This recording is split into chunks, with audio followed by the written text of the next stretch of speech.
వాంకడే స్టేడియంలో record break చేశారు Sunrisers Hyderabad. Highest ever chase చేశారు. ఇంకా 8 balls టు స్పేర్ ఈ మ్యాచ్ గెలిచారు against Mumbai Indians. Sunrisers Hyderabad player of the match Henry Klaasen.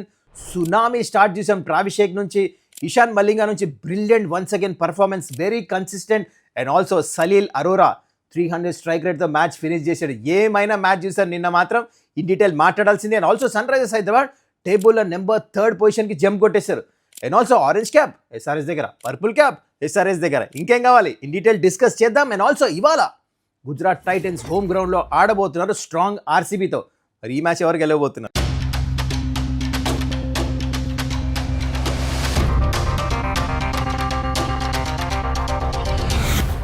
నమస్కారం, welcome to Suman's dugout. Orange army, how is the josh? Sunrisers Hyderabad నిన్న match గెలుస్తామే కాదు, రికార్డులు break చేసి గెలిచారు నిన్న వాంకడే స్టేడియంలో. దాని గురించి ఇన్ డీటెయిల్ డిస్కస్ చేద్దాం. దాని తర్వాత ఇవాళ మ్యాచ్ గురించి ఇన్ డీటెయిల్ డిస్కస్ చేద్దాం. అయితే before I get to all of this, మీరు ఇంకా ఛానల్ని సబ్స్క్రైబ్ చేసుకోకపోతే కైండ్లీ డూ దట్. సో నిన్న వాంకడే స్టేడియంలో highest ever chase by Sunrisers Hyderabad 243 chase చేశారు. ఇంతకుముందు 220+ కేకేఆర్ మీద ఎంఐ ఇదే సీజన్ చేశారు. కానీ ఇప్పుడు మ్యాసివ్ టార్గెట్, అది కూడా ఎంఐ హోమ్ గ్రౌండ్లో. ముంబై ఇండియన్స్ వెళ్ళి కొడతాం, అది కూడా 2022లో ఎప్పుడో గెలిచారు. ఇప్పుడు దాకా 14 మ్యాచెస్ ఆడితే 2 మ్యాచ్లే వాంకడేలో గెలిచింది, దీనికంటే ముందు సన్ రైజర్స్ హైదరాబాద్. కానీ ఇప్పుడు దుమ్ము లేపి పర్ఫార్మెన్స్. ఇలాంటి చేజ్ కాదు, ఇన్ డీటెయిల్ డిస్కస్ చేద్దాము. చూడండి, ఇప్పుడు టాప్ 5 చేజెస్లో ఇన్ ద హిస్టరీ ఆఫ్ ఐపీఎల్లో సన్ రైజర్స్ పేరు 3 సార్లు ఉంది. అలాంటిది రికార్డులు బ్రేక్ చేసి గెలుస్తున్నారు. ఇది మాత్రం సూపర్ డూపర్ పర్ఫార్మెన్స్. అయితే ఇన్ డీటెయిల్ మాట్లాడాలంటే first let's start of with the toss. Hardik Pandya toss గెలిచిన తర్వాత ఫస్ట్ బ్యాటింగ్ ఎంచుకున్నారు. ఐ థాట్ ఈ should have batted second, because MI home ground is a chasing ground. ఇక్కడ తప్పైంది. కానీ స్టార్ట్ చాలా మంచిగా చేశారు. వాళ్ళకు ఓపెనింగ్ పార్ట్నర్షిప్ దుమ్ము లేపే స్టార్ట్ వచ్చింది. 7 ఓవర్స్లో ఆల్మోస్ట్ 90 చేరిపోయారు వాళ్ళు. ఇక్కడ నితీష్ కుమార్ రెడ్డి వచ్చి ఫస్ట్ విల్ జాక్సన్ అవుట్ చేశాడు. ఆయన రెకెల్డన్ బ్రిలియంట్ సెంచరీ కొట్టాడు. Amazing, one of the best knocks. ఎంఐకి హైయెస్ట్ ఇండివిజువల్ స్కోర్ కొట్టాడు. కానీ దీని మధ్యలో ఎంఐ 243కి చేరే ముందు చాలా విషయాలు జరిగాయి. అది ఏంటంటే, ఫస్ట్ ఎస్ఆర్హెచ్ ప్లేయింగ్ 11లో శివాంగ్ కుమార్ని డ్రాప్ చేసి హర్ష్ జుబేన్ తెచ్చారు. This was very surprising for me. Only ఏంటంటే ఇక్కడ చేసే ఆ reason behind that was finger spinner ఎక్కువ ఆడతారు, ఇక్కడ రిస్ట్ స్పిన్నర్స్ ఎక్కువ ఆడిపోయారు వాంకడే స్టేడియంలో. ఇంకొక విషయము, పవర్ ప్లేలో ఎవరిని వేయాలి, ఫాస్ట్ బౌలర్స్ 6 ఓవర్స్ వేయలేరు ఇక్కడ వాంకడే స్టేడియంలో. ఈ పిచ్లో బ్యాట్ బాల్ బాగా వస్తుందన్నమాట. అందుకనే హర్ష్ జుబే ఒక ఓవర్ వేయాలని చెప్పేసి ఆ టాక్టిక్ యూజ్ చేశారు. అసలు పని చేయలేదు. ఐ థింక్ నెక్స్ట్ టైం నేర్చుకుంటే ఇస్ లెర్నింగ్ లెసన్. ఇంకోటి, ఇషాన్ మలింగా బౌలింగ్ గురించి మాట్లాడాల్సింది. ఏమైనా బౌలింగ్ వేశాడు. అందరు బౌలర్లు ఒక పిచ్ మీద వేస్తుంటే ఇషాన్ మలింగా వేరే పిచ్లో వేసినట్టు వేశాడు. 7 runs per over కన్సిడర్ చేశాడు. Just can you believe it?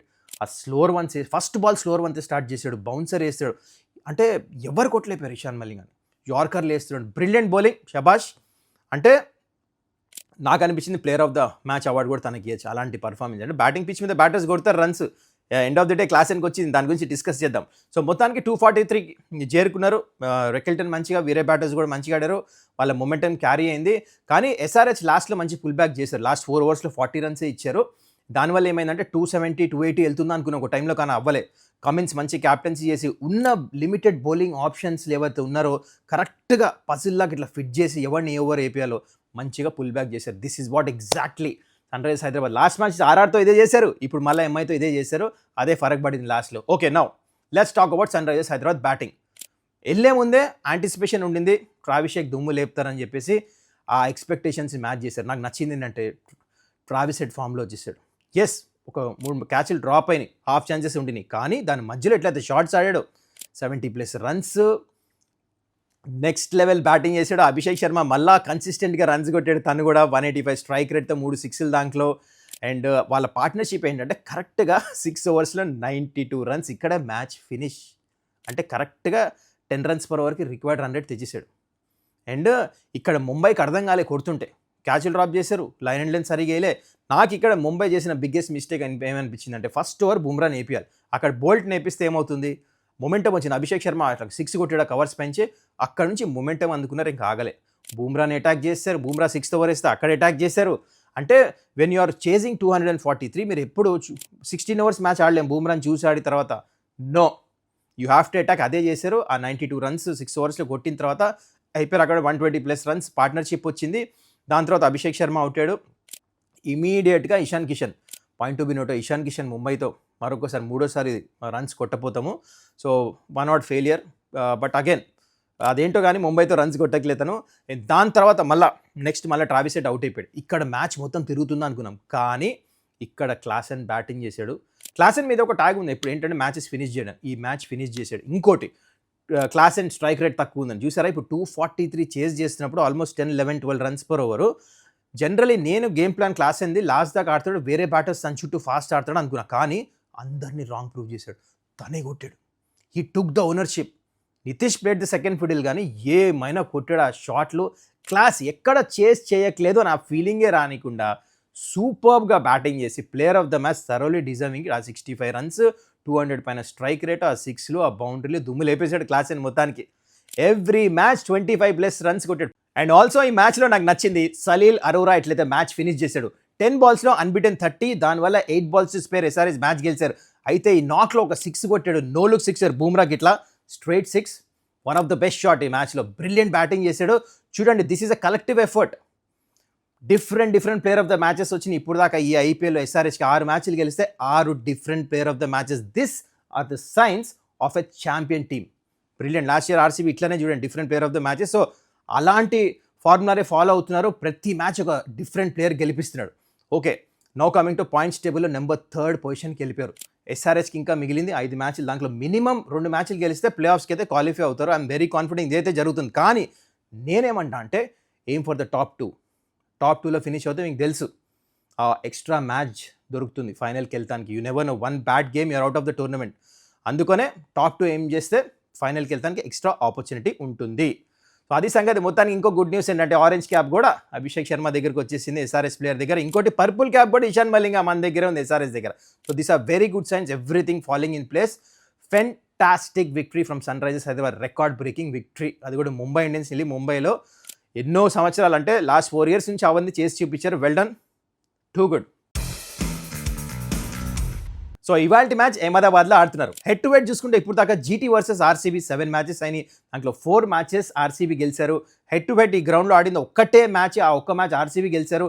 Advantage RCB clearly. కానీ coming into this game both the sides full కాన్ఫిడెన్స్తో దిగుతారు. ఎందుకంటే ఒక పక్క గుజరాత్ టైటన్స్ చెన్నైని కన్విన్సింగ్గా గెలిచేసి వస్తున్నారు, టేబుల్లో నెంబర్ 5th పొజిషన్లో ఉన్నారు. ఇంకో పక్క ఆర్సీబీ ఏమో 75కి ఢిల్లీ క్యాపిటల్స్ని ఆల్అౌట్ చేసి హయ్యెస్ట్ మార్జిన్తో గెలిచి తుమ్ము లేపే కాన్ఫిడెన్స్తో వస్తున్నారు. టేబుల్లో నెంబర్ 2nd పొజిషన్లో ఉన్నారు. డెఫినెట్లీ ఈ మ్యాచ్ కంటే ముందు ఆర్సీబీ ఫేవరెట్స్ కింద దిగుతారు బరిలోకి. అయితే ఇక్కడ ప్లేయింగ్ కండిషన్స్ అహ్మదాబాద్లో మ్యాచ్ అవుతుందని చెప్పా కదా, ఇక్కడ ఇప్పుడు దాకా 3 మ్యాచ్లు అయినాయి ఐపీఎల్లో. ఫస్ట్ బ్యాటింగ్ టీము 2 సార్లు గెలిచింది, సెకండ్ బ్యాటింగ్ టీం ఒకటేసారి. పాయింట్ టు బి నోటెడ్, ఇక్కడ జనరలీ ఫస్ట్ బ్యాటింగ్ టీమ్స్ ఎక్కువ గెలుస్తాయి అన్లైక్ అదర్ గ్రౌండ్స్. ఐపీఎల్లో వరల్డ్ కప్ నుంచి చూస్తున్నాం మనం. సౌత్ ఆఫ్రికా గుర్తుంది కదా, ఐ టోల్డ్ యూ వీడియోలో, ఫస్ట్ బ్యాటింగ్ చేస్తే గెలుస్తారని. మోస్ట్ లైక్లీ అదే అవుతుంది. అంటే సాయిల్ అట్లా, అంటే 200 కొడితే గెలుస్తారు, దానికంటే తక్కువ అయితే మళ్ళీ చేజ్ చేసేస్తారు టీమ్స్. మొత్తానికి అది యావరేజ్ స్కోర్ వచ్చేసి అబౌట్ విన్నింగ్ స్కోర్ నేను చెప్తాను 205, 206 అలా ఉంది విన్నింగ్ స్కోర్. అయితే ఇక్కడ టాస్ గెలిస్తే గుజరాత్ టైటన్స్ ఫస్ట్ బ్యాటింగ్ చేస్తారనిపిస్తుంది నాకు. ఆర్సీబీ టాస్ గెలిస్తే ఏమైనా చేయొచ్చు, డజంట్ మ్యాటర్. అయితే now coming to playing 12 of both the teams including impact player, అది 11+ ఇంపాక్ట్ ప్లేయర్.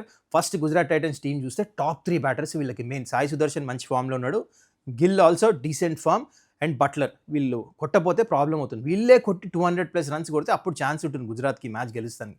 ఎందుకంటే బౌలింగ్ మంచిగా ఉంది. రబాడా 150 పేస్ వేస్తున్నాడు, సిరాజ్ మంచిగా వేస్తున్నాడు, ప్రసిద్ధ్ కృష్ణ కూడా అర్షద్ ఖాన్ ప్లేస్లో ఈ మ్యాచ్ ఆడచ్చు.